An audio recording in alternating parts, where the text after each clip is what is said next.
All right, welcome everybody to another episode of Tennis Channel Inside In on the Tennis Channel Podcast Network 2024.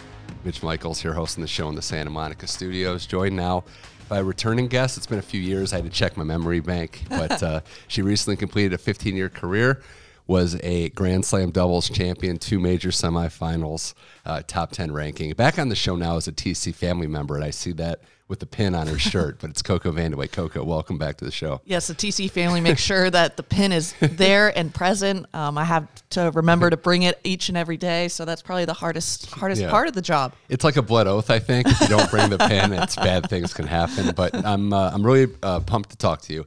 And the number one thing being, the last time we talked, was the podcast in the car, if you remember that one. So you were driving. We got a lot of positive feedback on that one. From a lot of people. I did pull over and I was safe about it. Okay, everyone. Yeah, Chrissy Everett loved that, by the way. She was like, I can't believe she's doing this driving. It's awesome. But I bring that up too because that was one of the, and I'm not just, you don't need to be gassed up now on the retirement tour, but it was one of the better podcasts that I can remember doing. And I think that was because you were so unique in your answers. And we talked about that during it. Like everybody has like their set prep and they do things and you ask questions and you kind of know what to expect. But 5 minutes in, I was like, okay, this is going different. And it speaks to just how you were a unique force on tour for so long. And as you said, different than most of your contemporaries. No, I definitely thought about all what I wanted to say to people, especially when I started to have more success on tour and how I remember watching players be interviewed and wanting to find insight into their games, into what it was like to be a professional. And what they would say was just kind of blasé. It didn't really actually tell you anything that you would have to deal with or what you actually felt. So I tried to be as authentic as I could. And I mean, that's all I know how to be. And I think it hopefully is helpful to a lot of younger players or even parents that want to have their kids go the professional route. Yeah, I mean, we both love tennis. You dedicated your life to it, but it is a fair critique that sometimes it is a little blasé at times. And it's good to hear people speak up, speak differently, and just share their opinion. There is the pushback, though, that happens. And I know you've dealt with it a little bit. We're seeing it. But did you ever have any hesitation at any time in your career, even now as you're a commentator, with saying things that might ruffle some feathers? No, I don't. Just because I think in the way I go about speaking about myself is one way, and that's all I had to do as a player. Now as a analyst, you have to speak about other people, and I've always thought in the mind frame of listening back to my matches and hearing the greats commentate my matches, especially when the first couple times I was on Arthur Ashe Stadium and having the biggest moments of my life and how negative they were on my game. And I always thought to myself, well, what if this is the only time I'm ever on a big stadium like this or a big moment like this? And all I have to hear is, she's not as good as the opponent she's playing. I definitely had my fair share of tough opponents out there playing Serena, playing Jelena Jankovic, but I always like to give the opportunity for every player. They work their butts off. I know that myself, that they're a good player in their own right. They might not be up to the same caliber as Serena Williams, but they're their own caliber player. They have spent hours. They have dedicated. They have sacrificed. Yeah. They don't have a normal life that everyone else is so accustomed to. Right. So I try to be as nice and as genuine as I can, but also give feedback if I ever hear about it, because sure, I would have loved to have had a Chris Evert or Martina Navratilova tell me something about my game that maybe I could listen back on and give okay, this is a good critique, I can go work on it. This is something that a great player who has won many championships tell me, okay, her forehand's a little weak and she doesn't hit it that well, and this is how I would implement working on that. The tennis side of it, too, is part of that, I don't want to say issue, but if you're a top 40 basketball player, everybody knows who you are. And it's not just the money side of it, but you're in the mainframe, and words get thrown around like journeyman or stuff like that doesn't tell the whole story. But I did find it interesting with your career, too, the last time we talked. You mentioned winding it down, wanting to get a final push. What led you to the decision to call it quits? The U.S. Open honoring you, which we'll get to in a second, and then playing doubles with D.C. and San Diego. What led you to make that decision? Well, I was able to give it one little push, and I was able to get a WTA title out of it, a 125, and that's a big accomplishment from where I was from my first injury, being top 10, massively just destroyed my foot, lost the ability to walk. So being able to relearn how to walk, how to run, how to then move on a tennis court was its own accomplishment. But then, as stupidity goes, I blew off my finger and then I had to restart from there. And it was just, one thing after another. And the unfortunate part about Father Time is it's undefeated. And I really was getting sick and tired of not being able to train the way that I knew I had to be back at top 10 or even to be inside top 50, maybe be seated at Grand Slams, because those are the big moments where you get bigger opportunities, where you're not facing a tough player right away in first, second round. And that's basically what my decision making was, that it wasn't fun for me to go out and play these girls that maybe for my own ego I thought I should beat, I could beat, and knowing that I didn't have the training ability behind it because I just physically couldn't do it anymore. So that was the main reason I decided to call it quits. Yeah, I read that quote you said where you just lost the spark to kind of keep going and have fun in the training block especially. And I would venture to say your background, being around so many athletes, you kind of seen it maybe firsthand, what it's like when you get to that point in your career where, look, it's not going to last forever. When that spark is gone, it's pretty hard to get back. No, I still see it. I mean, I've been with my mom. It's the holiday season, and she still complains. She was a two-time Olympian in swimming and in volleyball, and she still complains, oh, I've lost my muscles. I've lost my body. I'm like, you do have 4 children, and you are at an older age. I'm not going to age shame her here because I might hear about it later, but it's constant. You always have that ego about yourself if you're a successful athlete, that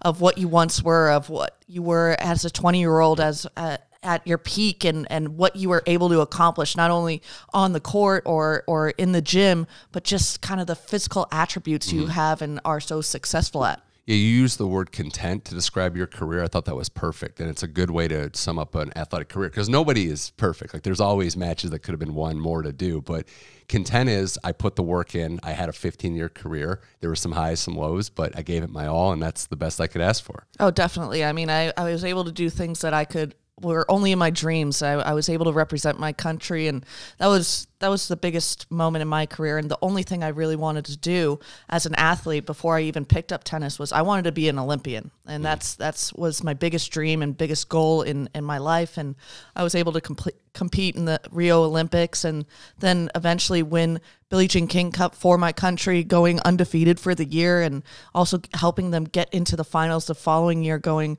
undefeated as well. And it was just unfortunate that was the start of my foot injury, and I couldn't help them in the finals that year. But I can only ask for, that I did all the work. I sacrificed as much as I could, and definitely gave everything that I had in this day and age. I think the first thing on your career, like write up, is going to be the patriotism side of it. Is that fair to say? Like playing for Team USA in some capacity? I mean, I would hope so. I think I was very successful at it, and I definitely championed a lot of girls to then play on the Billie Jean King Cup team. And I think it definitely helps knowing that one of the top Americans that were playing at the time, I mean, I was number 3 American at one point, and I'm willing to sacrifice, my season, my career to represent my country, and you should too. And I definitely would talk to girls, and I still have talked to these girls afterwards to tell them how great it was, how big of an opportunity it is. And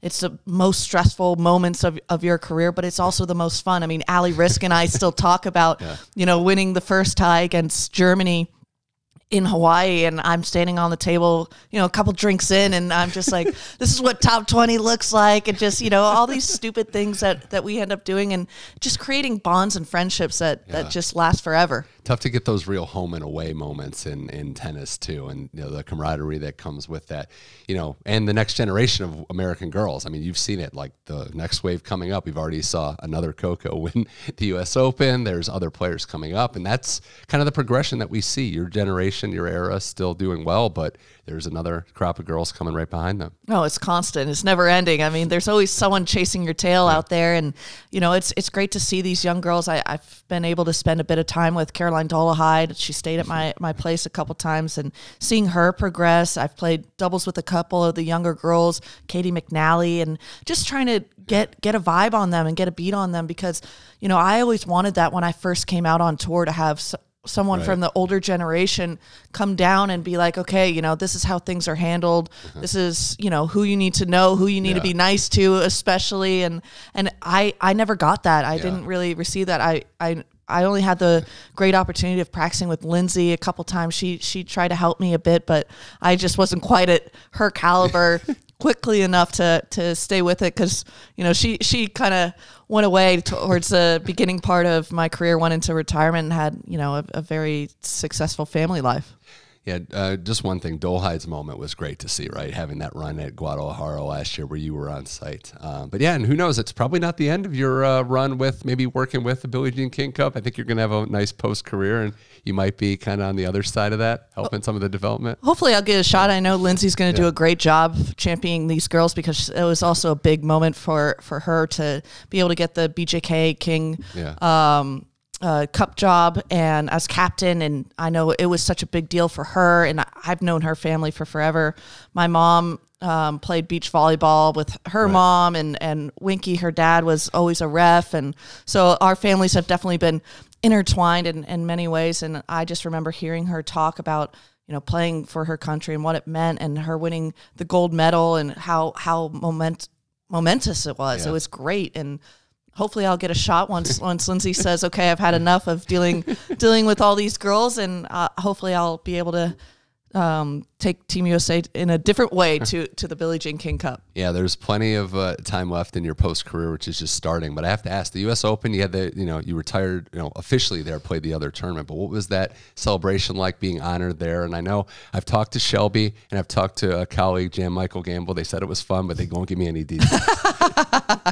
Well, as most people know, that I enjoy a good party, I enjoy a good celebration, and I really love that I had so many friends and family be able to see me in two different moments. My New York side of my family and friends, and then my California family and friends in San Diego. But it was great. The USTA, I'm so thankful that they just allowed this moment for me to happen. It brought me to tears watching the montage that they created on Arthur Ashe Stadium, and just watching all these career moments that I had. You forget at some point, like, oh wow, I can't believe I did this, and had these moments. But we had fun, that's for sure. We popped a couple bottles, and then went to Quality Italian and enjoyed ourselves there. Okay. And then I went to bed. I did not continue the celebration. I let my brother, keep going. Maturity now. Yes. I'm getting old. Everybody. Before I would have gone out and kept going. You would see me in the club life. Was that that's perfect? Was that decision to go to San Diego just kind of like you said,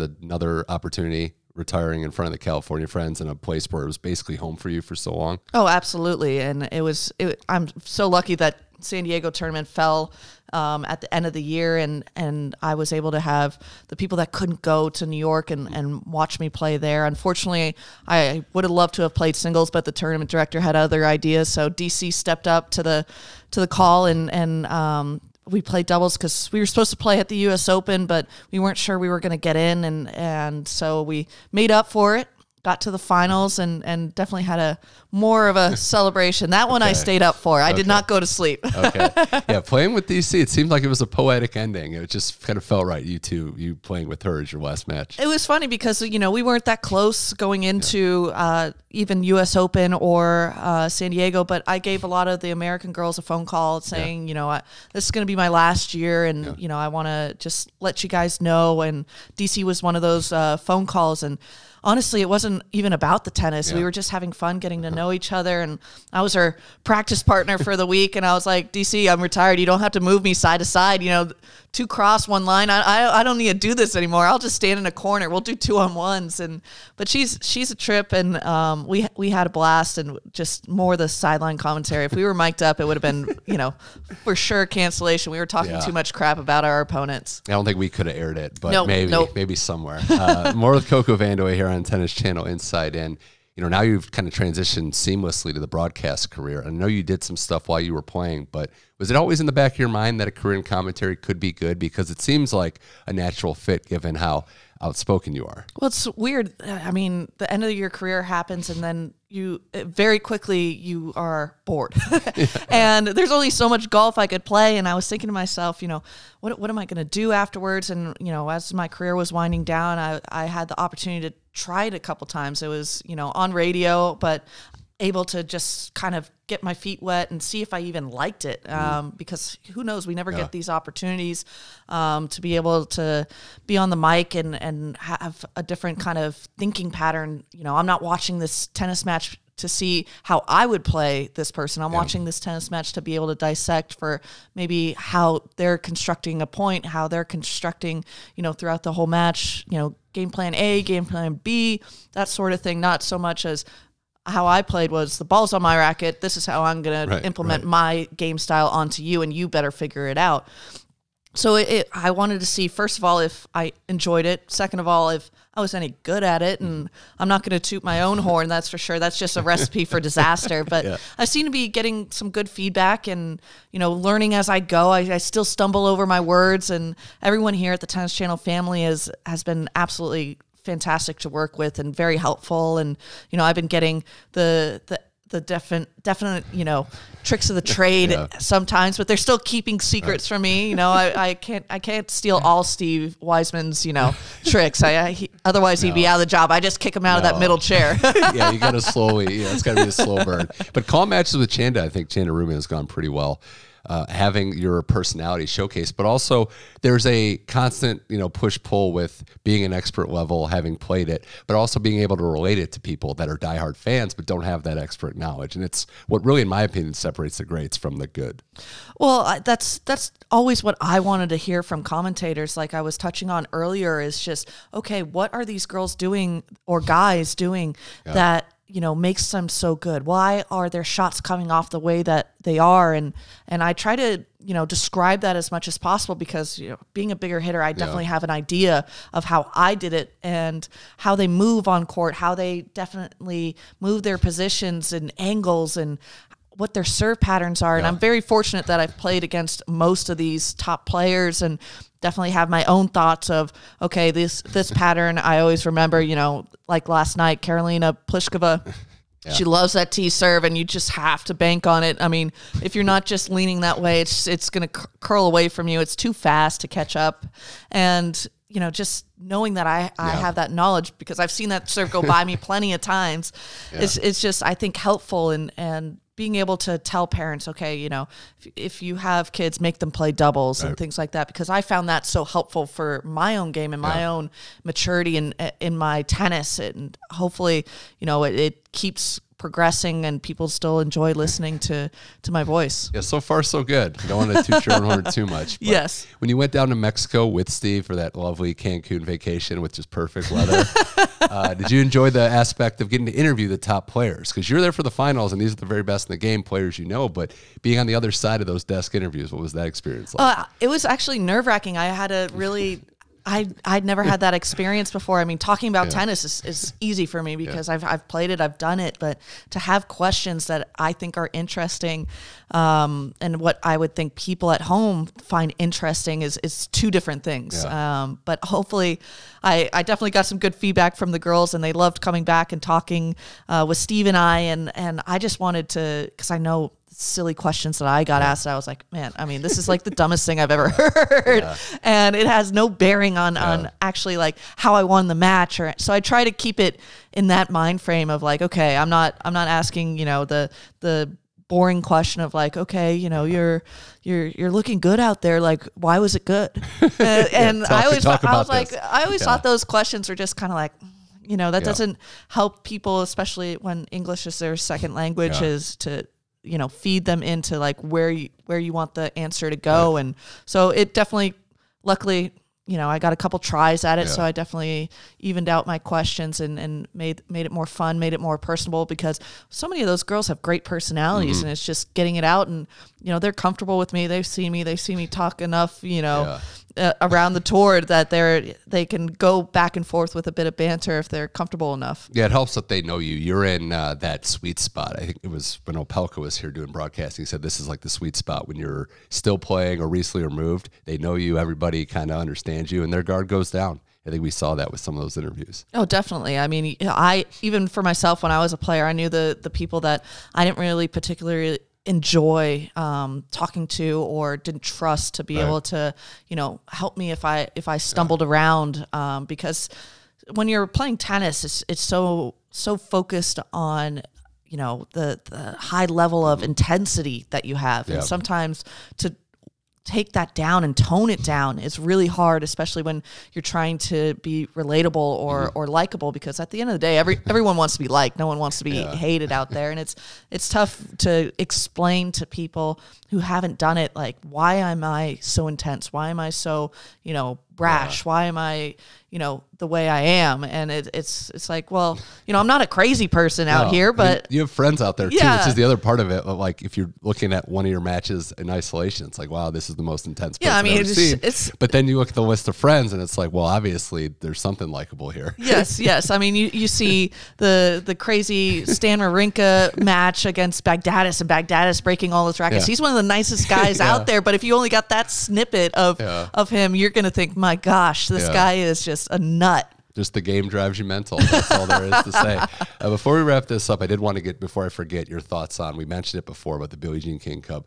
Kathy Rinaldi's tenure comes to an end. I know she meant a lot to your career, and all these American girls seem to have loved what she meant. And I did have that video I watched where you guys surprised her a couple years ago for her birthday. I think that was your handiwork. But, it was a heck of a tenure for one of the most likable women in tennis. Yes, I was lucky enough to play under a couple different captains. I was a junior hitting partner with Zina Garrison, and then got my Fed Cup career going thanks to Mary Jo Fernandez, and she was great for that moment in my career of being kind and patient with me. And Kathy came in, and I was already kind of established as a top 50 player, so I felt more comfortable in my own skin, obviously being older, and she didn't have to play the mom card so much as, maybe Mary Jo did for me, because when I played for Mary Jo the first time, I was just 18 and I got thrown to the wolves. I played Italy in the finals and got whooped by Panetta and Schiavone in San Diego, and I was like, oh, this is the worst time ever.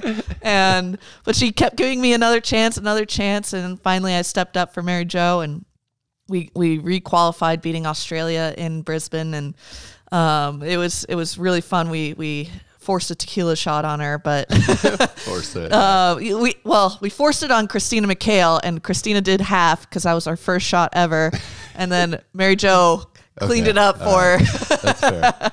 But I mean, playing for Kathy was so fun, and she was so patient and great with me, because I was very much in a different mind frame. I was very selfish at that point in time in my career, because I wanted everyone to be at the same caliber, same expectation that I had playing for my country. And that's very hard as a singular sport athlete to be like, okay, everyone has to have the same determination that I do. And if you don't, I'm going to be harsh and not as friendly as I could be as a teammate.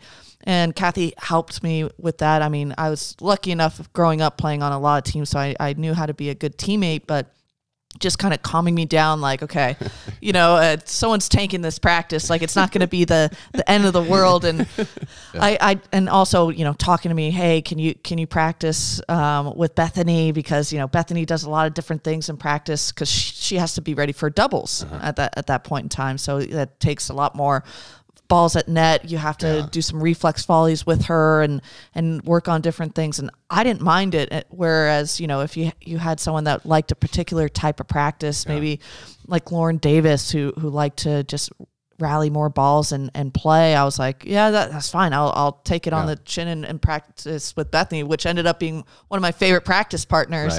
But at the beginning, it's like, okay, learning these girls' mannerisms and learning who likes what. And Kathy did a fantastic job, and definitely made me team leader and helped me work on that with all sorts of different types of personalities. I was very fortunate to have some of my best friends with me to do it, with Allie Riss, Bethany, and Shelby for most of the ride. And definitely talking to Shelby, she took a couple losses and being like, you'll get one. Yeah.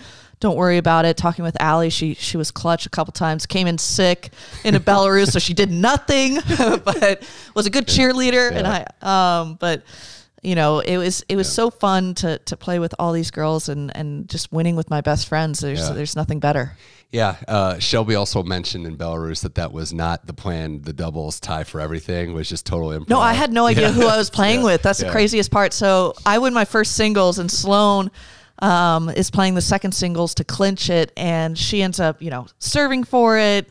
I don't know. I don't remember if she had any match points or not. Sabalenka? Like yes. 17 or 18-year-old yeah. Sabalenka? Yeah. So I beat Sabalenka the first day. Then I won my first match the next day, and I was like, okay, yes, Sloane's going to put me on vacation. The champagne's on ice. Let's go. And unfortunately, Sloane lost, and I was expecting to play with Sloane because that's kind of what we had been practicing all week. Yes, we'd mixed matched, and I'd played with Allie. I've played a couple points with Shelby, and it was I really went into the locker room, and I was furious in the locker room because I was like, dang it, I wanted to be on vacation. Now I got to restring all these rackets and regrip them, and put my socks and put my ankles back on. The ankle braces were a pain in the butt, and Shelby and I go out there, and I before we went out there, I went up to her, and because she kind of left me alone, she knows me pretty well, and I was warming up, and I went up to her and I said, Shelby, honestly, there's no one I'd rather be out there with. Like, we're gonna do this, and we went out and won in straights, and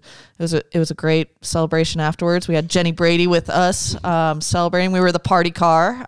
We were gifted some cognac and vodka from the Belarus team, and it was definitely put down. All right. Well, yeah, that's the name of the game. Well, you had a great tenure on the Billie Jean King Cup, and I do, before I forget, it was one of the ties where you played doubles with BMS, and I know for a fact it was the only time the phrase "Thunder Down Under" was mentioned on our broadcast.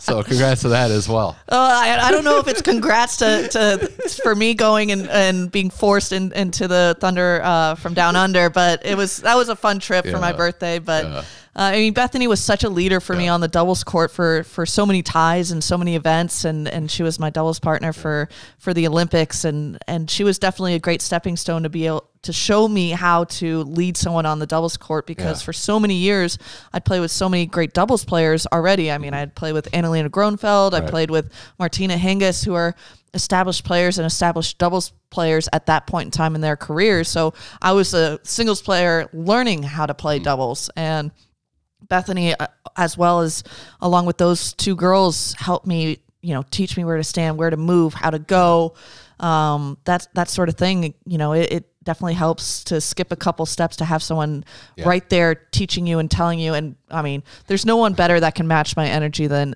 Bethany. Like, our high fives, I mean, we're shocked that we didn't break any hands out there. It was pretty aggressive, but it worked. Wrap it up here with CoCo Vandeweghe on Tennis Channel Inside In. Well, have to ask you thoughts as now an established broadcaster on women's tennis going into 2024. Down under so many tournaments, and it seems like the depth of the game at the top is as strong as ever. The 4-box at Tennis Channel is killing me. There's too many matches going on. But I keep telling the producers, Panda, I'm like, Panda, if you do another 4-box, man, I'm gonna die. I can't keep track of that. 2-box, I can keep track. 4 is just too many. I leave the 4-box to Chanda to be able to decipher. But I think the state of women's tennis is going to be really exciting this year. I mean, we all know that Iga is going to be solid. We've seen that in her first couple matches. That she is just absolutely relentless, and that's a key thing to being a champion. I mean, we saw that for so many years with Serena, of just the matches that she would put forth was just beat down after beat down, not like 3 sets here, a 7-6 set there. And hopefully, we're going to see a couple more matches from Sabalenka to see how she's doing, if she can take that kind of relaxed attitude of forgiving herself like she was in the last year, got the monkey off her back with the Grand Slam. And then, of course, there's Coco Gauff and Jess Pegula that have been knocking on the door of kind of dethroning those two big guns at the top of the game. And hopefully, we'll see a lot of back and forth battles. I think that's my favorite type of tennis, is not just, the consistent winner each and every week, but the multitude of people that can win at tournaments, and how many people, the semifinal battles that we're going to see, or quarterfinal battles, is, I think that's the most exciting points of women's tennis. The stylistic matchups are great. There's a lot of variety. It's like a buffet. There's a lot of different styles for different people.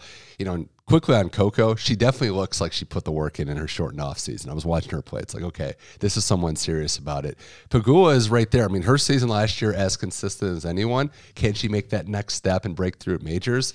I would also add to your list, because Iga clearly being the top dog, I would look out for Rybakina now. Last year was disappointing by her now new standards, but she's another one that has the power that can compete and beat anyone, including Iga. Yeah, I mean, she's always going to be up there, but I don't think she's as consistent as these other girls. Yeah. She's dealt with a lot more injuries, a lot more illnesses, and it doesn't seem like her body can handle the same stress as these other girls have been able to, and that can honestly be fixed with just managing your schedule better. Right. I mean, taking the at-home breaks instead of, pushing through and playing 2 back-to-back clay court season matches or 2 back-to-back hard court, any part of the season. And it's just living and learning a little bit with that. Yeah. And obviously, after not getting any points at Wimbledon and finally establishing a decent top 10 ranking, and that definitely is, you're able to manage your schedule a lot better being a top 10 player, and I think that call is going to be pretty good. I mean, she's going to be hard to beat. That's ball striking, the serve, it's really going to be tough, but I'm going to be interested to see if CoCo's ability is going to withstand the time of this season. I know she's still young, and I think that's still, a question mark. As much as she's already gotten her slam and has been, a top 10 player for the last 2 years, it's still tough when you have those long seasons and making the year-end championships and being unsuccessful as far as her terms of being a champion at the year-end championships, not being able to make the finals, not really playing that well. I understand, because I was there, the conditions really hard to play well, but seeing how the changes that Brad has implemented in her game with the forehand, most importantly, the serve for me, because she just doesn't really have that consistent winning point off of her serve. Right, she has to really grind it out a lot in that. I know she's young, and thank God for youth, but you don't want to be doing that for the long season that we have. You want to be able to finish points a lot quicker and not rely on her athleticism as much as she does. Is there anybody else maybe outside the radar you think could be crashing the party? Maybe, I mean, we saw Naomi's back. We've seen a lot of returning, players to tour, or maybe a young player you think is one to watch this year? Well, I think the couple matches we've seen from Naomi is going to be tough. She's going to be a tough customer to deal with, and she says she wants to play more tennis and more tournaments than she's played before. And if her level stays where it is, and her ball striking is as big as it is she's going to be a tough customer to play with. So I think she's definitely one to watch out there. But I think these 4 that we have mentioned with Iga, Rybakina, Sabalenka, and CoCo, I think they're going to be holding the guard for most of these Grand Slams. I can't wait to see how they match up in big matches, semifinals and finals, of course. Should be fun. CoCo Vandeweghe, it's always been a pleasure. 2 quick hitters for you before you go. One being, are you skiing again? I got all the equipment. So that was my big Christmas. I got, the ski outfit because I hate being cold. I got a helmet. I got some goggles. I got gloves. Okay. So I'm ready to rumble. I'm not ready to buy any boots or skis yet. I want to see where I fall in the advanced or ski length. I mean, I'm down for any suggestions. Okay. That's for sure. But skiing is going to happen when I get back from Australia. Kayla Schiffer, watch out. There's a skier in town. Watch out. And the very last thing, I have to do a callback to the last time. Any sage advice you remember from your youth from Bill Walton? Ooh, Bill Walton would just steal all the quotes. I mean, perfect practice makes perfect play. I mean, he was just a running encyclopedia. I mean, I just love his book recommendations. He gives some really great book recommendations. What everyone says about Bill Walton is true. Okay. I've stayed in the deadhead room at his house. It's wild. The drums that you saw in that documentary, been there, played on a lot of the drums. He's an awesome guy, and he was always so great to my grandfather. My grandfather and him were great pals, and my grandfather helped Bill a lot, and he would stop by at least once a month just to see my grandfather and check in on him. So Bill's a fantastic guy. I mean, just unbelievable. Well, it's good to see. It's good to hear, you've had one of the more unique upbringings and professional lives as well. CoCo Vandeweghe, thank you so much for joining the podcast. Congrats on the outstanding career, and then also just seamlessly transitioning into your post-career. Still a lot left. Maybe stick around at TC for a while, but of course, thanks for joining the show. Oh, thank you.